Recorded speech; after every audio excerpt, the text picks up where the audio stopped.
साले इसमें दारू को घुसा दूंगा, किसी को कानो कान खबर नहीं होगा। चंपा चंपा चुप रहो, तुम मुझे मार खिलाना चाहते हो क्या? No no no no. आप दारू पी। चंपा सब दारू मत गिराओ ना।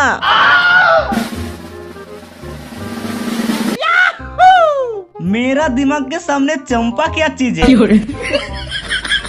तुझे मैं पहले से जानता हूँ। पार्ट 2 देखने के लिए कमेंट पे पार्ट 2 लिखे।